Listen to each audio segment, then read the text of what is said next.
Hi guys, இப்போ நம்ம 2 வீடியோவில் வந்து என்ன பார்த்தோம்னா, இந்த உயர்தனி செம்மொழிங்களில் இருக்க கொஸ்டின்ஸ் வந்து எந்த மாதிரி கேட்பாங்கன்னு சொன்னேன். ஓவர் வியூவாக ஒருக்கா பார்த்துடலாங்களா? ஃபஸ்ட்டு கொஸ்டின் என்னது? வீருடைய செம்மொழி தமிழ்மொழி உலகம் வீருடைய நாள் மொழிதல் உயிர்மொழின்னு சொன்னது பாவலரேறு பெருஞ்சித்தனார். திருந்திய பண்பும் சீர்த்த நாகரிகமும் பொருந்த தூய்மொழி தமிழ் செம்மொழியாம்னு சொன்னது பரிமார் கலைஞர். அதுக்கப்புறம் வந்து 16 செவ்வியல் தன்மைகளை கொண்டது செம்மொழின்னு சொன்னார் யாருன்னு பார்த்தோம்னா நம்மொழின்னு சொன்னார் பாவனார். அதுக்கப்புறம் வந்து உலகத்தில் வந்து 6000க்கும் மேற்பட்ட மொழிகள் உள்ளன. அதுக்கப்புறம் வந்து இலக்கண இலக்கிய வளமுடைய மொழிகள் வந்து எத்தனைன்னு பார்த்தோம்னா 3000. அதுக்கப்புறம் வந்து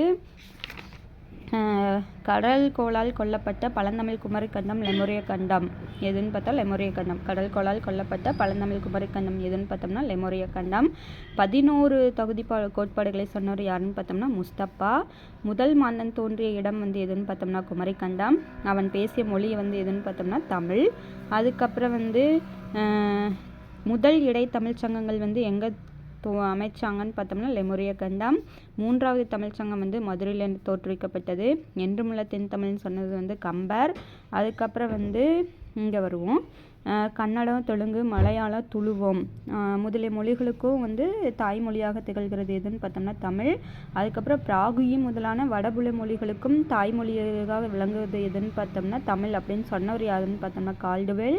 அதுக்கப்புறம் வந்து உலக மொழிகளுக்கு எல்லாத்துக்கும் தாய்மொழியாக திகழ்கிறது வந்து எதுன்னு பார்த்தோம்னா தமிழ். அதுக்கப்புறம் வந்து இது வந்து முப்பெரும் பிரிவுகளை கொண்டது இயல் இசை நாடகம். அதுக்கப்புறம் வந்து உலக இலக்கியங்களில் முதன்மை பெற்றுள்ளவை வந்து எதுன்னு பார்த்தோம்னா சங்க இலக்கியங்கள். இவற்றோட மொத்தடிகள் வந்து 26,350. விரிவாக உருவாக்கப்பட்ட இலக்கியங்கள் உலகில் வேறு எம்மொழியிலும் இல்லை அப்படின்னு சொன்னவர் யாருன்னு பார்த்தோம்னா கமில் சுவலபில். விரிவாக உருவாக்கப்பட்ட இலக்கியங்கள் உலகில் வேறு எம்மொழியிலும் இல்லை அப்படின்னு சொன்னவர் யாருன்னு பார்த்தோம்னா கமில் சுவலபில். அதுக்கப்புறம் வந்து மார்க்ஸ் முல்லர் வந்து என்ன சொல்லியிருக்காருன்னா தமிழ் மிகவும் பண்பட்ட மொழி என்றும் அது தனக்கே உரிய இலக்கிய செல்வங்களை பெற்றிருக்கும் மொழி என்றும் பாராட்டியிருக்கின்றார். அதுக்கப்புறம் தமிழ் இலக்கணம் வந்து படிக்க படிக்க விருப்பத்தை உண்டாக்குவது அப்படின்னு சொன்னது யாருன்னு பார்த்தோம்னா கெல்லட். நமக்கு கிடைத்த இலக்கண நூல்களே மிக பழமையான நூல் வந்து எதுன்னு பார்த்தா தொல்காப்பியம். அது வந்து எழுத்து சொல் பொருள்னு சொல்லி 3 அதிகாரத்தை கொண்டிருக்கு. அந்த தொல்காப்பியத்தோட ஆசிரியர் வந்து யாருன்னு பார்த்தோம்னா அகத்தியர். அவரும் வந்து எழுத்து சொல் பொருள் அப்படின்னு யாப்பு அணி அப்படின்னு 5 இலக்கணத்தை வச்சு எழுதினார். அந்த நூலுக்கு பேர் அகத்தியம்னு சொல்லி பெயர் வச்சுருக்காரு. அதுக்கப்புறம் பார்த்தோம்னா யாதும் ஊரே யாவரும் கேளீர் அப்படிங்கிறது புறநானூரில் சொல்லியிருக்கு. பிறப்புக்கும் எல்லா உயிருக்கும் அப்படிங்கிறது திருக்குறளில் சொல்லியிருக்கு. அரசியல் பிளத்தோருக்கு அறம் கூற்றாகும் அப்படிங்கிறது எதில் சொல்லியிருக்கு? சிலப்பதிகாரத்தில் சொல்லியிருக்கு.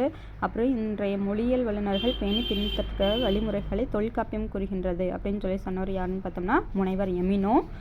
அதுக்கப்புறம் வந்து தமிழ் மொழி செம்மொழி அப்படிங்கிறத வந்து அறிவிக்கணுங்கிற முயற்சி வந்து எப்போ தொடங்குச்சுன்னு பார்த்தோம்னா 1901 2004 கடைசியாக 2004 நடுவண் அரசு வந்து தமிழ் மொழியை செம்மொழியாக அறிவித்தது.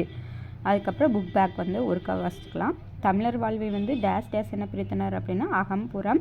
குமரிக்கண்டத்தில் தோன்றிய முதல் மனிதன் பேசிய மொழி வந்து தமிழ். 2004 அக்டோபர் திங்களில் தமிழ் மொழியை செம்மொழியாக நடுவண் அரசு அறிவித்தது. தமிழ் மிகவும் பண்பட்ட மொழி என கூறிய மொழி அறிஞர் யாருன்னு பார்த்தோம்னா மார்க்ஸ் முல்லர். 16 செவ்வியல் தன்மைகளை கொண்டது செம்மொழி அப்படின்னு சொன்னவர் யாருன்னு பார்த்தோம்னா தேவநேய பாவனார். இன்றைய மதுரையில் வந்து 3ஆம் தமிழ்ச்சங்கம் வந்து இருந்தது. That's all guys. ஃபஸ்ட்டு நான் வந்து ஒரு 2 வீடியோ போட்டிருக்கேன்.